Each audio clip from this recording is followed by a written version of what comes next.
शांति। संगम युग पर आदि पिता अनादि पिता हम आत्माओं को न केवल साधारण से विशेष बनाते हैं, बल्कि ब्राह्मण बनाकर हमें नंबर 1 पूज्य कैसे बनना है उसकी अलौकिक विधि भी स्पष्ट करते हैं। तो आज 27 जून के महावाक्यों की विशेष बातों को हम रिवाइज करते हैं। बाप दादा ने बच्चों में कौन कौन सी विशेषताएं देखी। कई बच्चे बाप की और सर्व ब्राह्मण आत्माओं की विशेषताओं को जान स्वयं में सर्व विशेषताएं धारण कर श्रेष्ठ अर्थात विशेष आत्मा बन गए हैं।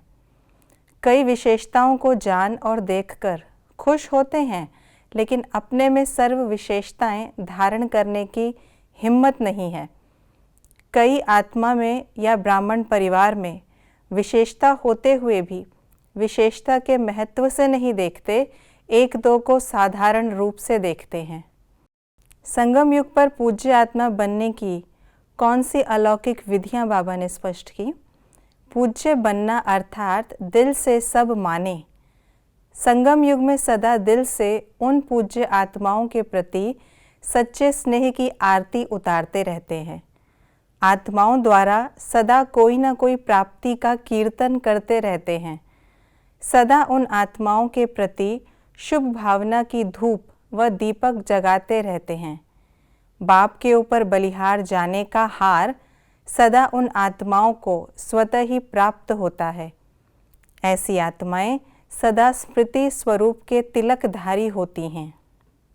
किन बातों में हम बच्चे कमाल और धमाल करते हैं? जैसे बाप के साथ साथ ब्रह्मा बाप की कमाल गाते हैं, ऐसे आप सभी भी सदा ऐसा संकल्प बोल और कर्म करो जो सदा ही कमाल का हो। जब कमाल होगी तो धमाल नहीं होगी। कमाल नहीं करते तो धमाल करते हो। चाहे संकल्पों की धमाल करो, चाहे वाणी से करो। संकल्पों में भी व्यर्थ तूफान का चलना धमाल है। तो अब धमाल नहीं, कमाल करनी है। ब्राह्मण जीवन की विशेषताओं की निशानियां क्या होंगी? ऊंचा नाम और ऊंचे श्रेष्ठ काम के लिए ब्राह्मणों को बुलाते हैं। किसी के कल्याण के लिए भी ब्राह्मणों को बुलाते हैं। लास्ट जन्म तक भी ब्राह्मणों का ऊंचा नाम, ऊंचा काम प्रसिद्ध है, परंपरा से चल रहा है। सिर्फ नाम से भी काम चल रहे हैं। काम आपका है, लेकिन नाम वालों का भी काम चल रहा है। ब्राह्मण नाम भी अविनाशी हो गया है। अविनाशी प्राप्ति वाली जीवन हो गई है। ब्राह्मण जीवन की विशेषता है मेहनत कम, प्राप्ति ज़्यादा, क्योंकि मोहब्बत के आगे मेहनत नहीं है। अब लास्ट जन्म में भी ब्राह्मण मेहनत नहीं करते, आराम से खाते रहते हैं। अगर नाम का भी काम करते हैं तो भूखे नहीं रह सकते। भाग्यवान आत्माओं की निशानियाँ क्या हैं? सदा बाप का हाथ और साथ है। सदा ही मौजों की जीवन होती है। मूंझने वाले नहीं होंगे। कोई भी परिस्थिति अपनी तरफ आकर्षित नहीं करेगी। सदा बाप की तरफ आकर्षित होंगे। बाप के सिवाय कोई भी चीज़ या व्यक्ति आकर्षित नहीं कर सकता। उनका मन और कहीं जा नहीं सकता। बाबा ने पद्मा पदम भाग्यवान आत्माओं के लिए क्या कहा है? सारे कल्प में ऐसा श्रेष्ठ भाग्य प्राप्त नहीं होगा। भविष्य में इस समय के पुरुषार्थ के प्रारब्ध के रूप में राज्य भाग्य प्राप्त करते हैं। भविष्य ही वर्तमान भाग्य के हिसाब से मिलता है। महत्व इस समय के भाग्य का है। बीज इस समय डालते हो और फल अनेक जन्म प्राप्त होता है। सदा इस समय के पद्मा पदम भाग्य की स्मृति इमर्ज रूप में रहे। कर्म करते हुए अपना श्रेष्ठ भाग्य भूले नहीं। पद्मा पदम भाग्यवान इस स्मृति के वरदान को सदा साथ रखना सहज ही आगे बढ़ाता है। मेहनत से छूट जाते हैं। बाबा ने विजयी रत्नों के लिए क्या कहा है? विजयी आत्मा सदा औरों को भी विजयी बनाती है। अनेक बार की विजयी आत्मा है। इस स्मृति से कोई भी परिस्थिति को पार करना खेल लगता है। खुशी की अनुभूति होती है। विजय अधिकार अनुभव होती है।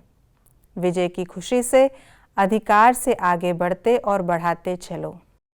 लौकिक संबंध में बुद्धि यथार्थ फैसला दे, उसकी विधि क्या बताई बाबा ने? कभी भी लौकिक बातों को सोचकर फैसला नहीं करना है, अलौकिक शक्तिशाली स्थिति में रहकर फैसला करो।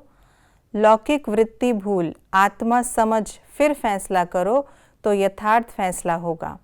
इसे कहते हैं विकर्मा जीत का तख्त। इस तख्त पर बैठकर फैसला करो तो यथार्थ होगा।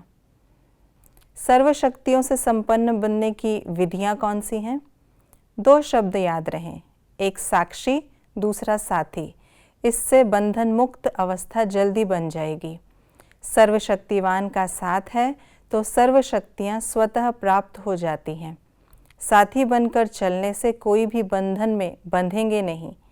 निमित्त मात्र इस शरीर में रहकर कर्तव्य किया और साक्षी हो गए। इसका विशेष अभ्यास बढ़ाओ। बाप दादा ने किन बच्चों को याद प्यार दी? नंबर 1 विशेष आत्माओं को, सर्व ब्राह्मण जीवन वाली विशेष आत्माओं को, सदा ब्रह्मा बाप को सामने रख समान बनने वाले बच्चों को, अनादि बाप आदि बाप दोनों रूप से सर्व सालिग्रामों को, साकारी ब्राह्मण आत्माओं को। ये थी आज की मुरली की विशेष बातें। तो हम ब्राह्मण आत्माएं सारा ही दिन अपनी विशेषताओं को स्मृति में रखें और बाबा ने जो नंबर 1 पूज्य बनने की अलौकिक विधियां बताई हैं उन्हें भी स्वरूप में अवश्य लाएं। और आप कमेंट बॉक्स में लिखकर ज़रूर बताइएगा कि आज की इतनी मधुर शिक्षाओं भरी मुरली में से आपको कौन सी बात अच्छी लगी और कौन सी बात आप धारण करेंगे। ओम शांति।